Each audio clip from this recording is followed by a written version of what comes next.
Welcome back, everybody. Derrick Soo, your 2022 Oakland mayoral candidate. Well, today I want to kind of cover a topic that is really sensitive and also very close to my heart.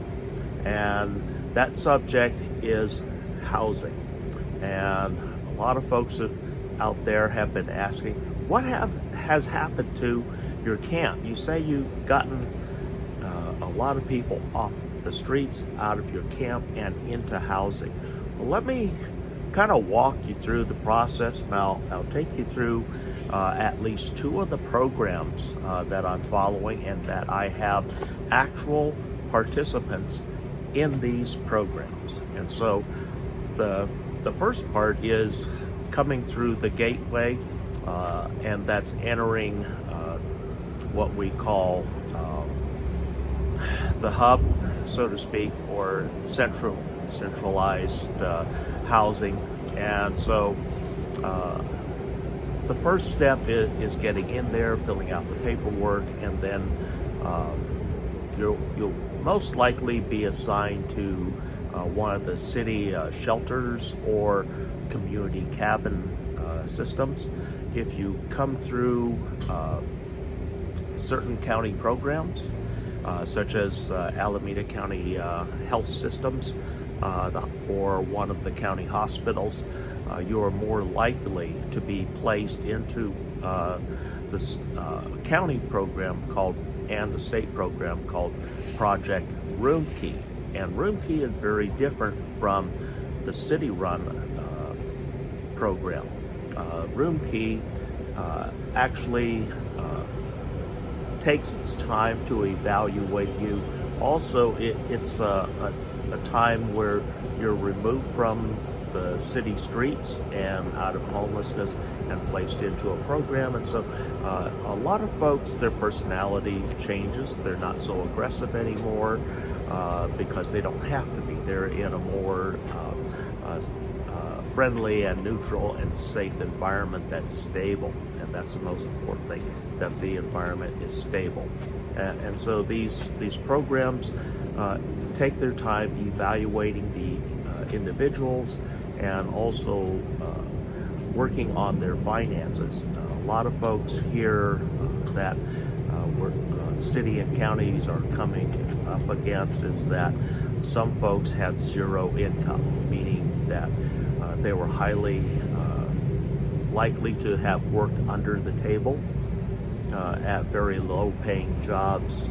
They're immigrants, or they had challenges with the legal system. And so and I've worked with several, actually a lot of folks in that situation where they had no income because they were incarcerated for a majority of their life. And so when they're thrown out onto the streets, they have no resources, and obviously they're doing whatever they need to survive.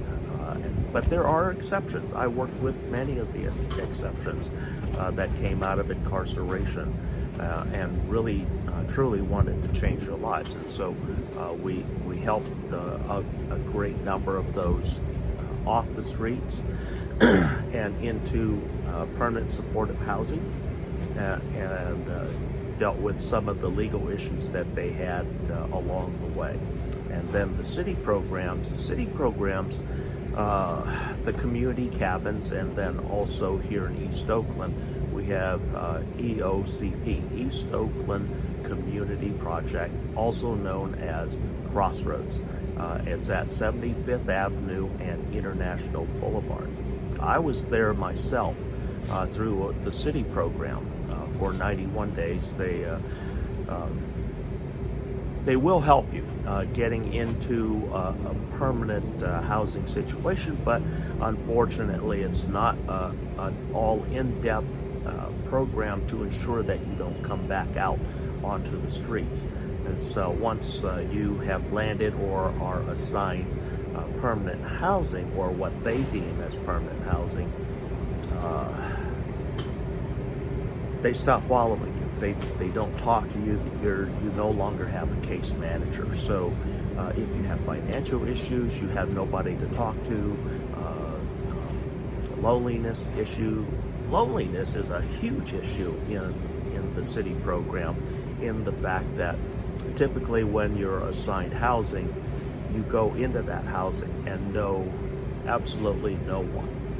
And if in that case, you're already set up for failure, because as they say, oh, you'll make new friends, there's people all around you. Well, what if you don't like any of those people, or you have issues with any of those people? That is a 100% setup for failure, and I've seen it time and time again. I advocated against a lot of those programs and a lot of those agencies, and folks, that's why I can't go into one of the city-run programs. I advocated for better conditions for, at the time, the inmates or the clients of the different programs that Oakland was running at the time. And I was hypercritical on many of them. And so many of those agencies stopped talking with me, and then I even had one that called me and said, don't call us ever again, we'll call you if we want anything, or want to help you ever again in the future. And so those were the agencies that I don't want to go into, and that a lot of Oakland housing ends up going through those handful of agencies, where if I went into Alameda County program, even there, I've heavily criticized many of those programs to make changes so that they were set up more for success rather than the failures that they were commonly having. And actually, return rate to the street of 82% and only an 18% success rate of a person or a couple actually staying in housing a year later. So, but that was very, very few. If you looked at the number of people that they were saying that they were putting into housing, that's an extremely low success rate. And also one of the reasons why one of those agencies is no longer one of the folks that City of Oakland contracts with, and because of that high failure rate. And I exposed that through TV media, and also speaking out against it in some of my past YouTube videos. And those are major differences for everybody. And then once you get into one of those temporary settings, they tell you it's 6 months to a year before you actually receive your permanent supportive housing assignment.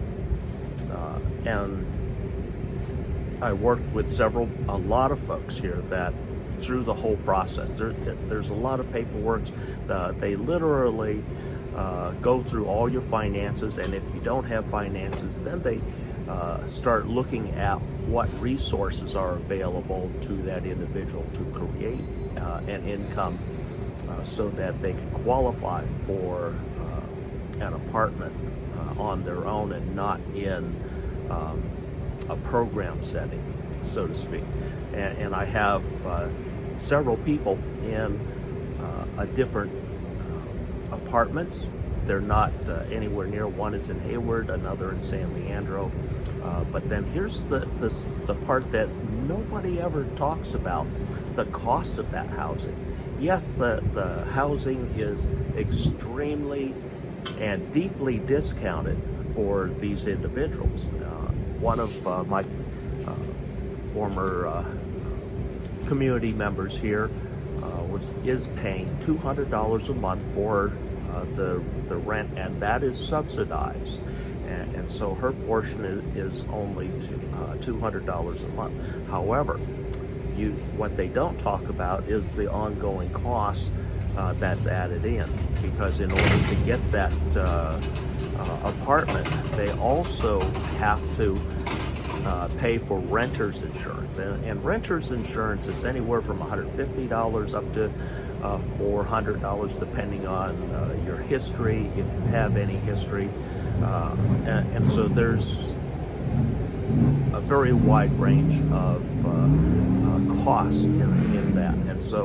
And it's incumbent upon the person dwelling in that unit to always have that renter's insurance when you're in an apartment and not in a program apartment setting.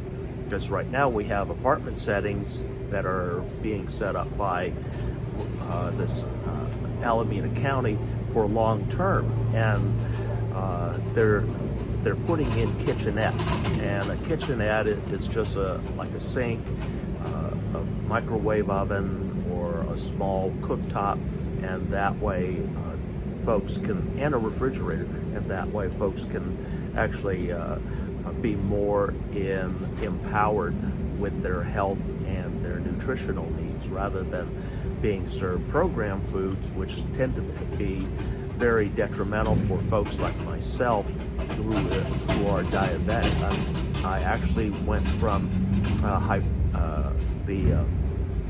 pre-diabetic, and I am on medication as a type 2 diabetic, and so medication is mandatory on these, and so with that you have to have changes in your diet, and that's why having a kitchenette where I'm able to actually cook my own meals. I need an actual stovetop or a cooktop where I can fry or saute or however I want to cook, that I'm able to do so, and not dependent upon program meals, which aren't that good to start with. And so having that expense, and then usually included in the rent is the water and sewage, so that's typically not an issue, but sometimes it can be, because there is one of the programs that I have one of my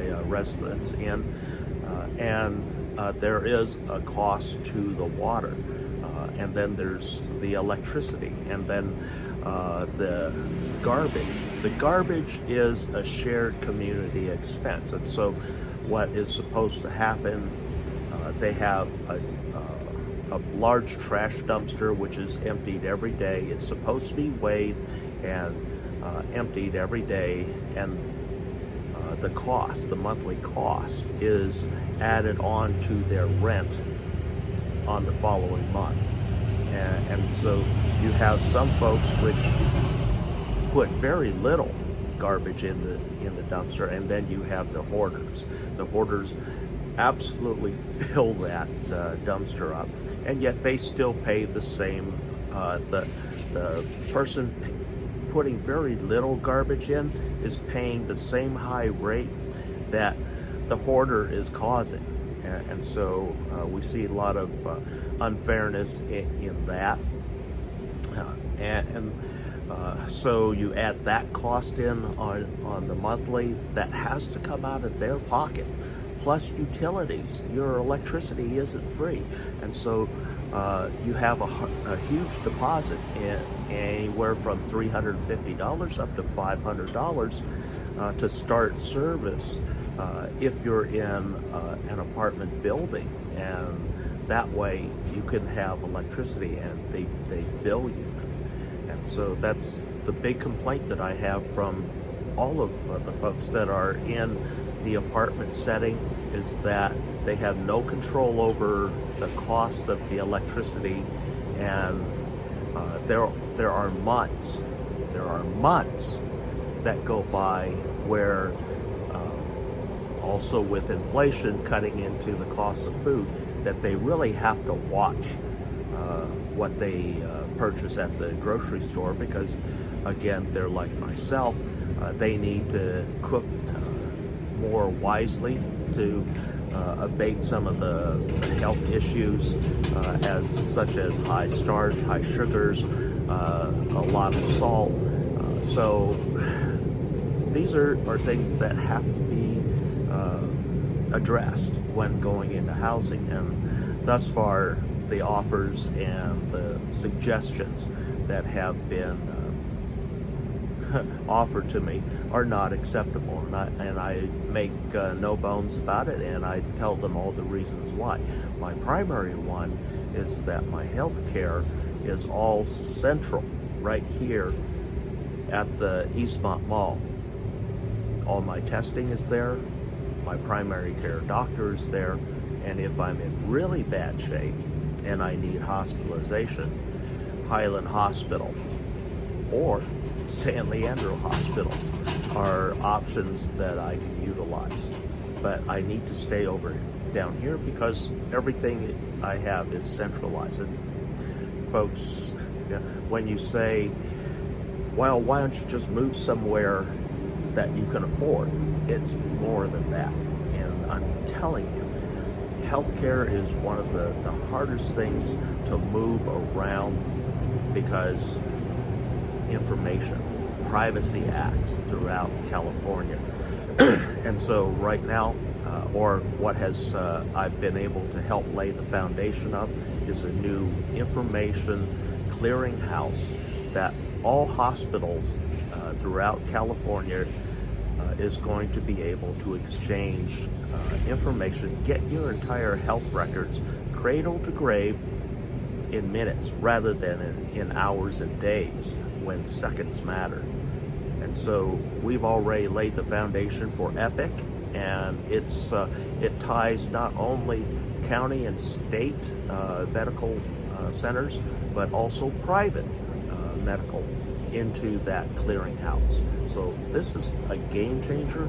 It literally lays the foundation for universal health care in California, because this is the biggest obstacle in obtaining universal health care, the exchange of information. And so that's one of the things that I've been able to help address, and those medicals have to go with that person.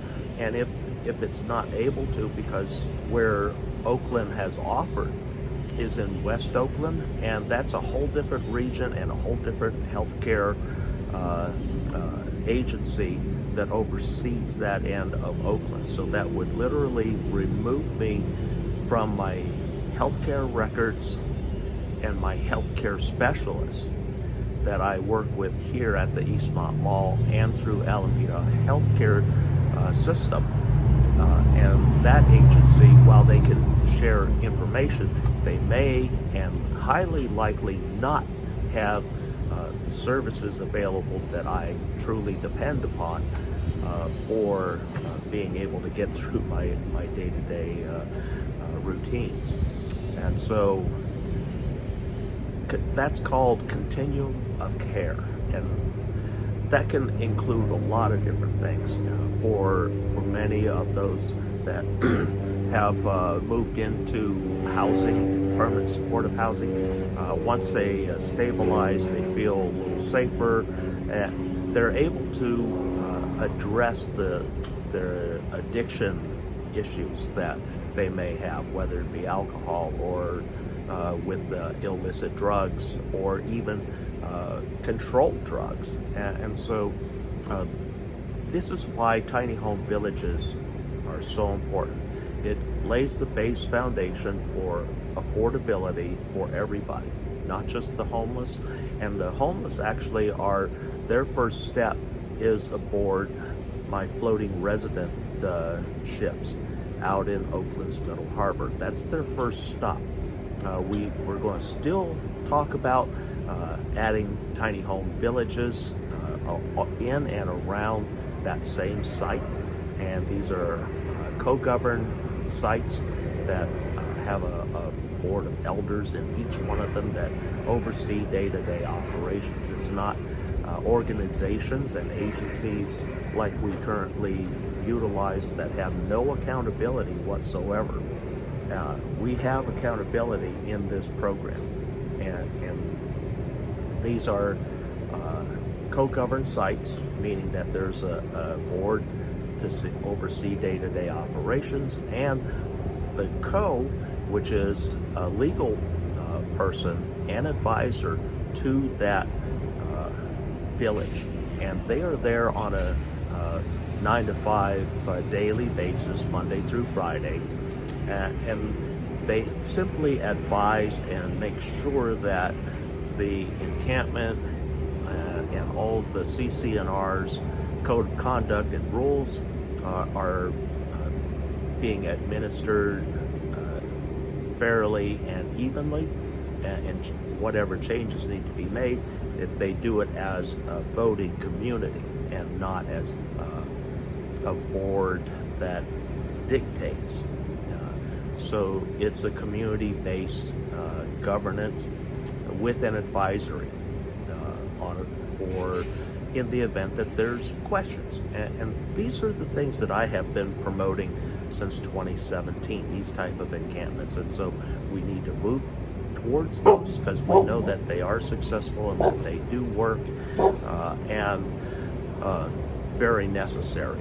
So that's, in a nutshell, some of the things that Oakland does for programs. One of the community cabins, they're not the best situation, but they are acceptable for some folks. But unfortunately, they're truly lacking in a lot of areas, especially the loneliness factor, because you also may end up being sharing that community cabin with somebody that you don't know, and that's one of the drawbacks of that particular setting.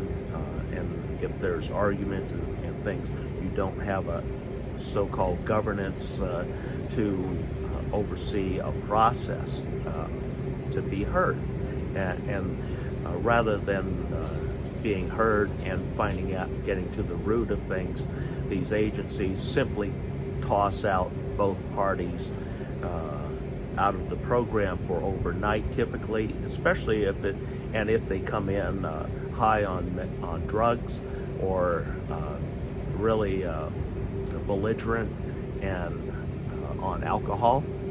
They won't let people in.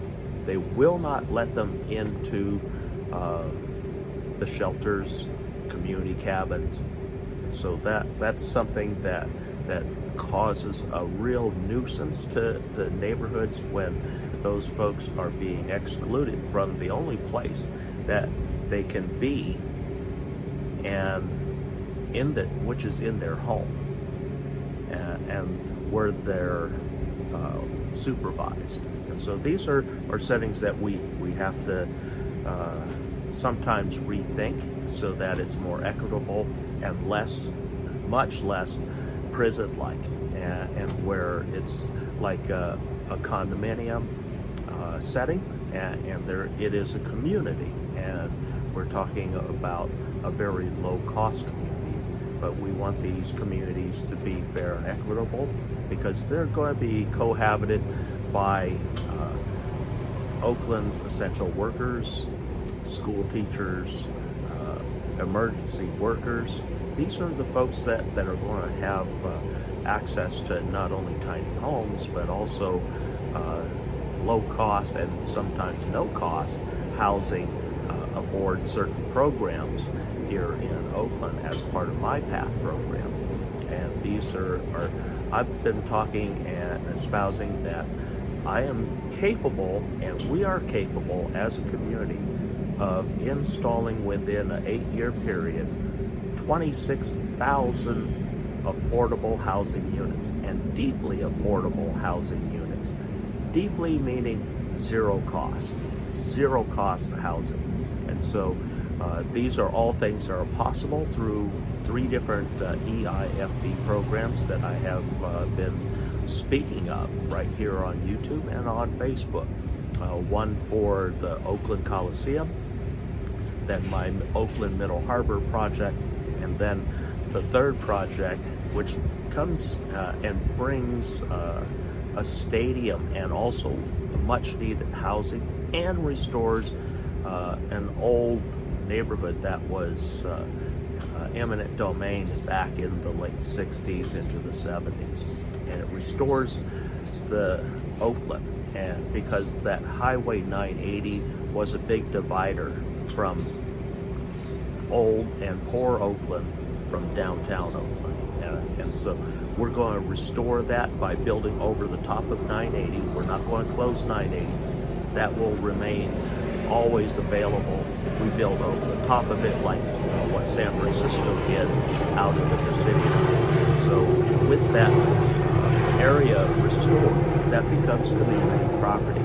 So we're able to create downtown tiny home villages, downtown parks, and a downtown stadium, all accessible for uptown, downtown, and transportation is right there with BART AC transit. And so there'll be easy access to freeways. And so we're looking at a long-term project. But these are destination attractions that generate billions of additional tax revenue dollars, which go to pay for the programs that Oakland desperately needs. We need to fix our roads. We need to deal with the homeless crises and affordable housing. We need to have living wages. We need businesses to come back. We need shopping. So the EIFDs, the Enhanced Infrastructure Funding Districts that I have been talking about, accomplish all of this. And these are funds that move 30 years into the future. And so this is long-term funding for a lot of programs, and it's flexible. So that's what we have on tap. That's what I present to a lot of folks. And it's not just housing, but it's making everything more affordable. The homeless that I've been able to get into permanent supportive housing with Continuum of Care has predominantly been through private programs, not city or county programs. City and county programs have been a stepping stone for just about everybody, but then it's the leap back into society, normal society, that's very difficult and very expensive. Because earlier I was talking about being gone by December here, and so back to my situation, I was offered a housing unit, an actual apartment, and it was pretty nice. It was going to be heavily discounted to a certain range, and what was determined, I came back, ran the numbers, also finding out what my deposit would be for having PG&E service, also having a Wi-Fi for myself so that I can watch TV and everything that I do currently. Everything added up. So if I had what was proposed, my what they now say is my age 65 number, which would be 1991, if I had not applied for Social Security benefits until age 65. But because I started receiving my benefits at age 62, they cut that down to just a little over $1,400. And so that took me back into unaffordable for the place that I was offered, because nothing else could be renegotiated, and I was already having second thoughts about it, because I would not have control over the cost of PG&E electricity. This unit was all electrified, so I had to have electricity. That means for refrigeration, for cooking, for heating, hot water, everything. This was an electrified apartment. And so I had to have electricity, and there was no way that I could install my solar energy equipment anywhere. It was prohibited. So, and that's how I receive my electricity now. And it, while there's a cost in purchasing and operating, but it's very minimal, and I have control over it. Whereas I go into an apartment setting, I don't have control over those costs. And we know that in the winter, electricity is far more expensive than it is in the summer. And also during the winter months, it is dirtier energy because we have to use other alternatives to run the generators that create the electricity here for the state of California, the ISO grid. And so that put me back, would set me back typically about $200 a month, balancing it out for winter. And there was no way that I could change that, and adding that in there made it very unaffordable. So these are things that they don't talk about. Oh yeah, we're going to give them housing. Okay, you give folks housing, but we have the renter's insurance, we have all the utilities, we have Wi-Fi, we have the garbage expense. So there are a lot of smaller expenses that they don't talk about, but they add up, and suddenly something that was affordable is no longer affordable. So these are things that we have to address, and that's why my PATH program addresses that. And it makes it available to anyone. Your income is not used as a tool for entry into PATH, my PATH program. Your financial income is not a consideration. But there are things that you have to do to qualify. Thanks for joining me today. We'll be right back.